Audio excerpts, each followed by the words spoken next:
quiero dejar, no señores, este compromiso con ustedes, sino esta obligación de ustedes como autoridades de seguir luchando y defendiendo los derechos humanos. Muchísimas gracias. Y un día Azul Rojas Marín logró que los representantes de todas aquellas instituciones del sistema de justicia peruano le pidan perdón. Policía, fiscalía, poder judicial, instituciones que por definición nos protegen, pero que sin embargo a ella no solo le fallaron, también le hicieron daño, la maltrataron, la vejaron. Me merezco ser feliz, señores. En este acto y en representación del sector interior y de la Policía Nacional del Perú, vengo a reconocer públicamente la responsabilidad institucional y la disculpa del caso ante los lamentables hechos acaecidos en el año 2008.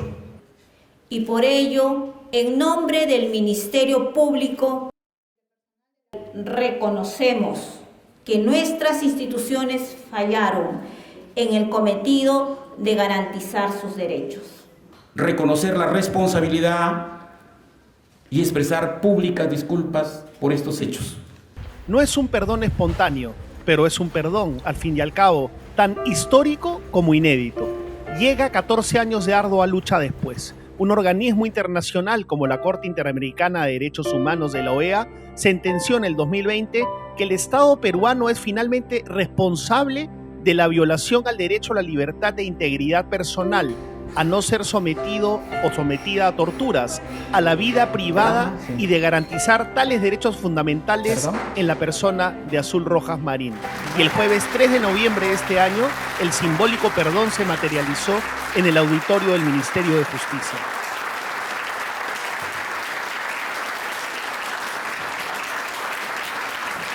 Definitivamente es un día histórico porque pocas veces hemos tenido la oportunidad de que el Estado reconozca. Y creo que es un avance sustantivo. Como alguien dijo, hace 10 años ni te imaginabas esto. Es histórico no solamente para Perú, es histórico para todo el mundo, porque es el primer caso en cualquier tribunal internacional de derechos humanos que trata el tema de tortura discriminatoria. Entonces, por eso tiene un significativo internacional, no solamente en Perú. Fue terrible lo que le ocurrió a Azul Rojas Marín.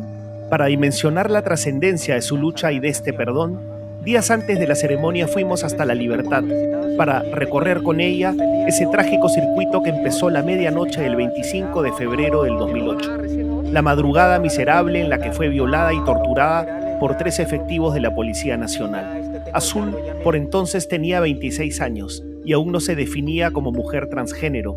Era gay cuando fue interceptada por un patrullero de Casagrande en la carretera, regresando a su casa en el poblado de Loche, desde su trabajo vendiendo ganado.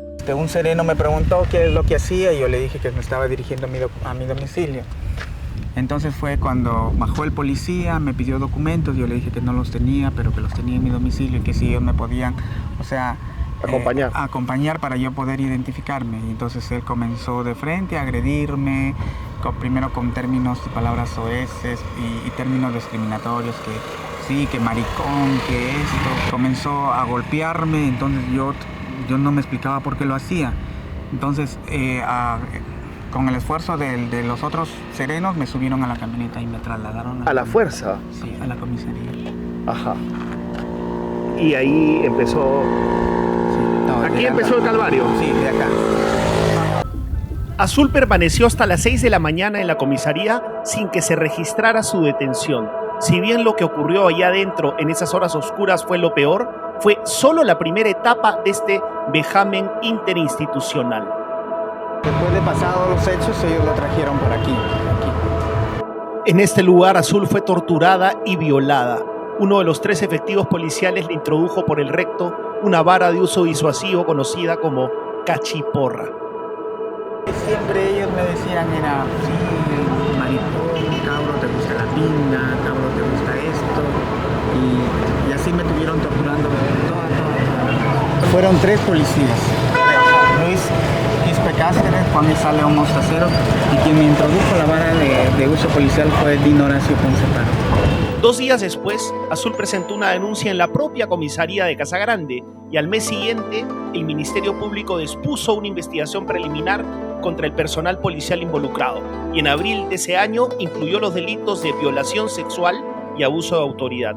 En mayo, Rojas Marín solicitó la ampliación de la denuncia para incluir el delito de tortura. Sin embargo, muy lejos de acoger su pedido, en junio de ese fatídico 2008, la Fiscalía más bien resolvió no proceder con la ampliación de la investigación. Vine y la doctora Reina Elizabeth Ruiz Guío se encontraba en ese ambiente. Yo ingresé y ella estaba leyendo un periódico, ella sentada, entonces yo le dije lo que me habían hecho, cómo me habían ultracado los policías. ¿Cómo estabas tú? Yo estaba con toda la ropa del día de los hechos que me habían ultrajado, porque yo vine al siguiente día nada más aquí, pero sin embargo ella dijo que no, pero fue la manera como ella volteó a mirarme, porque ella estaba leyendo y volteó así, me dijo, pero si usted es homosexual, ¿cómo le voy a creer yo? La apelación de Azul no prosperó, la Fiscalía también le falló, pero faltaba la última estocada del sistema. En enero del año siguiente, el Poder Judicial, por su parte, decidió archivar el caso, a pesar de pruebas contundentes como el examen del médico legista que constataba las serias lesiones en el cuerpo de Azul.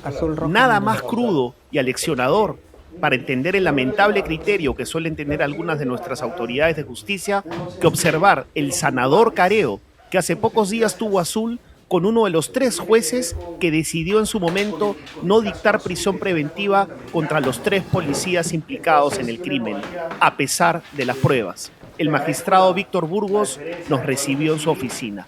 ¿Le da su versión como corresponde? Es la oportunidad que la vida nos ha brindado para que usted me diga, había una violencia sexual de manera aberrante y ha sido corroborada por 2 exámenes médicos, ha sido corroborada por una pericia psicológica, ha sido corroborada por una pericia psiquiátrica, ha habido una pericia de biología forense y 3 declaraciones mías. Fue porque se nos generó una duda. No es que nos dijimos que no había. ¿Pero cuál era la duda? Una duda sobre la existencia de los graves y fundados elementos de convicción. ¿Qué dudaba usted? ¿De qué dudaba? De la versión de que las lesiones que había, porque había lesiones físicas, ¿no? Había lesiones físicas. Claro, pero por eso le pregunto puntualmente, ¿qué dudaba? ¿De qué dudaba? De la penetración de la vara, eso dudábamos, ¿no? Pero el examen médico legista decía que había habido pero ahí penetración. también había tenido relaciones sexuales recientemente, ¿no? En su momento. Eso es lo que estaba ahí. Y eso generó duda, ¿no? La duda era porque como había tenido relaciones recientemente sí, podrían deberse a eso y no a la cachiporra. Básicamente o sea, sí, a sí, eso se refiere. Sí, una duda. Y eran los primeros elementos de convicción. Luego sexual, de unos minutos muy intensos, Víctor Burgos, hoy juez superior de la Libertad, tuvo la extemporánea nobleza de admitir ante cámaras el prejuicio que nubló su juicio. Nunca antes había escuchado a una autoridad admitirlo. Azul lo escuchó, que es lo importante, frente a frente, al fin algo de paz, dolorosa y tan demorada, pero paz. El nuevo Código Procesal Penal. ¿Hubo prejuicio de su parte ahí? Es probable que sí lo haya habido, ¿no? Tal vez la duda que tuvimos acerca de creerte con el certificado médico que decía, que también era tu dicho, ¿no? Porque no era una cuestión de certificado médico, ¿no? También era el dicho tuyo. Entonces, esa situación probablemente era o fue un prejuicio, ¿no? ¿Cuál? ¿Respecto a qué? A la duda que había generado el hecho de que mantener relaciones sexuales podría, recientes o 4 veces al día, como decía el certificado, la data del certificado, podría haber generado la duda respecto de la presunta violación de los policías. ¿Y por qué le generaba dudas? El prejuicio era porque era una persona homosexual. El dato estaba referido a que había tenido relaciones sexuales con su mismo sexo. Es bueno que te lo diga. ¿No se sentía completamente libre usted de decir que sí hubo el prejuicio? Es altamente probable. Hubo posiblemente un prejuicio, posiblemente, en el tema de la evaluación probatoria. El no creerte, ¿no? En comparación con... Pero doctor, lo hubo, pues, lo hubo. Sí. No posiblemente, lo hubo. Claro, sí. Esto nos va a ayudar porque, mire, de repente a veces en nuestra trayectoria, y yo lo digo porque nos pasa que nos podemos equivocar, pero que esas equivocaciones nos sirvan para reforzarnos para que en lo posterior ya no vuelva a pasar. No vuelva a pasar. Y si mi caso fue, digamos, una equivocación de los magistrados, de los fiscales, pues aquí estamos ahora, después de 15 años. Yo le agradezco muchísimo, de verdad. Hoy sí me voy satisfecha, doctor. Porque tu lucha es también nuestra lucha.